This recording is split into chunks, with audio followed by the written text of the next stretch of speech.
Hola gente, ¿cómo están? Bienvenidos al canal, yo soy Andrea y hoy les traigo un nuevo episodio de Clínicas.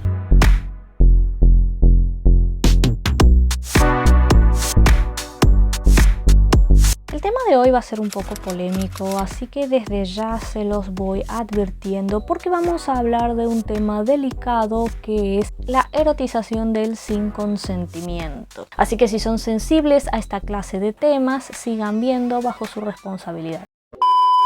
Primero quiero aclarar que el sin consentimiento es un término que empleamos en este canal para hablar del acto no consentido por al menos uno de los participantes, a menos que sean dos porque están en una especie de orgía macabra. No estoy dándole ideas a la gente que escribe dark romance, quiero aclarar, no les estoy tirando ideas, Y en cuanto a la erotización, es el proceso de dar contenido o carácter erótico a una cosa. En este caso vamos a hablar de textos. Y antes de continuar, si les interesa esta clase de contenido, no olviden suscribirse al canal y apretar la campanita para que YouTube les avise cada vez que subo un nuevo video. Y ahora sí, comencemos.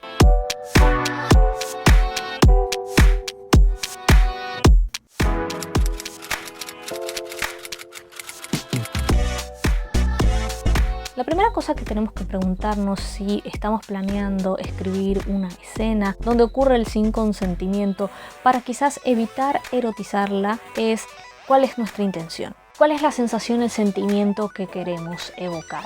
¿Queremos que parezca sensual o que parezca horrible y humillante como lo que es en realidad? Obviamente en esta elección de si queremos evocar sensualidad o por otro lado terror, indignación, ira, humillación, pues ya siempre van de la mano no solo con recursos estéticos, sino sobre todo con cuestiones más éticas e ideológicas. Y por supuesto con la empatía. O sea, está bien erotizar una situación de violencia para el disfrute de los lectores, ya sea contra una mujer o contra un hombre, o es una falta de respeto a las víctimas reales de situaciones como esta. ¿Por qué querríamos que los lectores disfruten de una escena así? Porque sabemos que son morbosos, queremos contribuir a ese morbo. La verdad es que hay escritores que han convertido esta falta de respeto en una marca personal y romantizan secuestros, abusos de todo tipo, torturas, obsesiones, enfermedades mentales o el síndrome de Estocolmo, escudándose en unas trigger warnings que pese a lo cuestionables no son una mala decisión y etiquetando sus escritos bajo el subgénero de dark romance, que como no está bien definido, parece más bien una protección para defenderse de las críticas y la posible funa.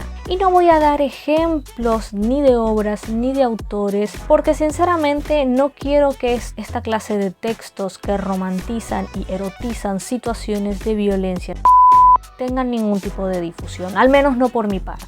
Ahora bien, si la intención de ustedes como escritores es usar una escena de sin consentimiento, no es erotizarla, no es que provoque sensaciones de sensualidad, sino de horror, de ira, de humillación, pues vamos a usar un concepto que se llama narrar la violencia. Yo lo estudié cuando estábamos trabajando con el texto del Matadero La Cautiva de Esteban Echeverría y básicamente consiste en usar palabras, o sea, en usar un tono intenso, pero intenso crítico, y por supuesto usar palabras ya más fuertes, más insidiosas y que hagan referencia a violencia o a actos de violencia, acciones de violencia, palabras que tengan un significado más violento, una connotación más agresiva, básicamente.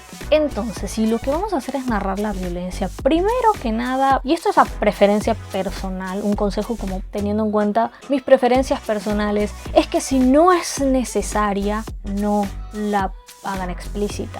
Insinúenla, hay muchas formas de hacerlo, pero que no sea explícita. Por ejemplo, yo estoy leyendo en este momento este libro de Julia Quinn, en donde hay un intento de abuso hacia la protagonista, pero no es explícito. De hecho, se comenta que como una especie de primo que ella tiene, trata de abusar de ella, pero no hay escena en sí. También en El cuarto arcano de Florencia Bonelli hay una escena donde intentan abusar de la protagonista y está insinuada, no está explícita. Pero como dije, si no es necesaria para la trama, si no es imprescindible, no la pongan.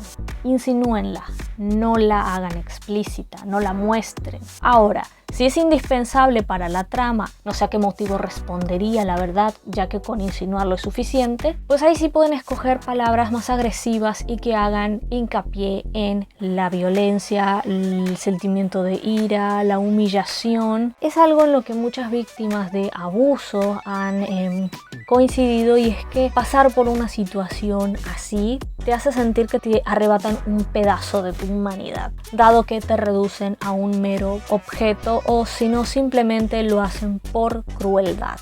Algo que pueden hacer para detectar si las palabras que están usando o las palabras que quieren usar son más de índole sensual más que agresiva es si tienen textos donde haya escenas eróticas, preferentemente que sean profesionales, que hayan pasado por una editorial, una buena editorial, preferentemente que no sean de Wattpad. Es hacer una lista, como dije, de vocabularios de palabras que se usen en escenas específicamente eróticas y no de sin consentimiento. Y bueno, obviamente si van a narrar una escena de sin consentimiento, no usen esas palabras más de índole sensual, sino cámbienlas por unas que hagan hincapié en la agresividad y la violencia. Obviamente también, si ustedes escogen un narrador en primera persona que sea desde el punto de vista del agresor, traten de no romantizarlo y sí de hacer hincapié en criticar sus motivos o criticar sus acciones.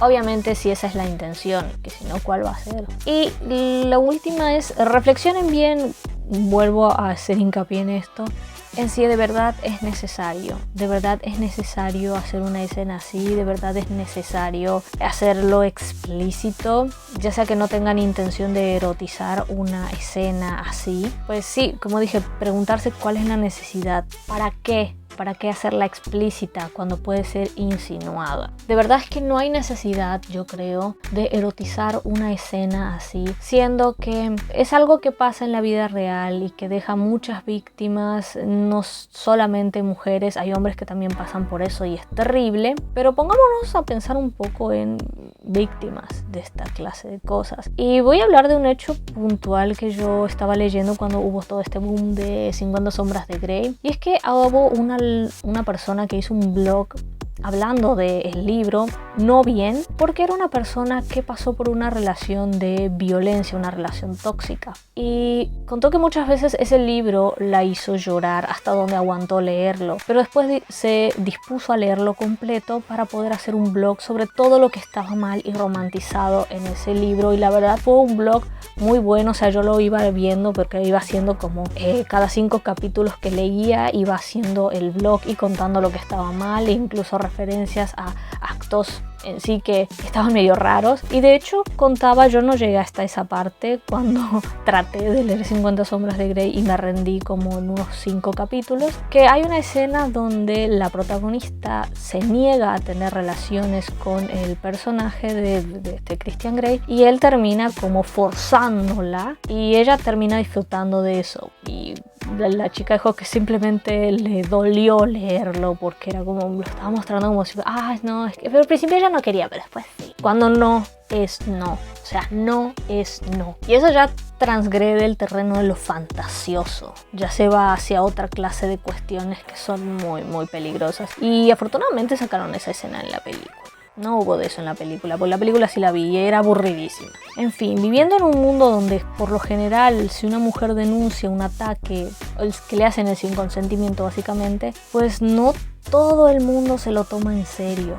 Y lo que menos necesitamos es un mundo donde se siga estigmatizando a las víctimas de esta clase de situaciones. Y ahí donde lo ven, la literatura, los discursos artísticos, los discursos literarios o los discursos que tengan difusión en sí pueden contribuir a crearnos ciertos modelos culturales y El cambio podemos operarlo desde allí. Si ustedes están en contra de esta clase de situaciones, no las romanticen, no las eroticen, preferentemente que ni siquiera estén explícitas. No es que vamos a negar que existen en la realidad, simplemente no hay necesidad de mostrarlas. Podemos insinuarlas y bueno, desde allí hacer nuestra crítica, en el caso de que esa sea la intención. Y si no es la intención, sinceramente, vayan a terapia. ¿Por qué lo harían? ¿Por qué? En fin, y esto es todo por este video. Se puso medio intensito, la verdad. Más que una clase de escritura, fue una clase de ética, aparentemente.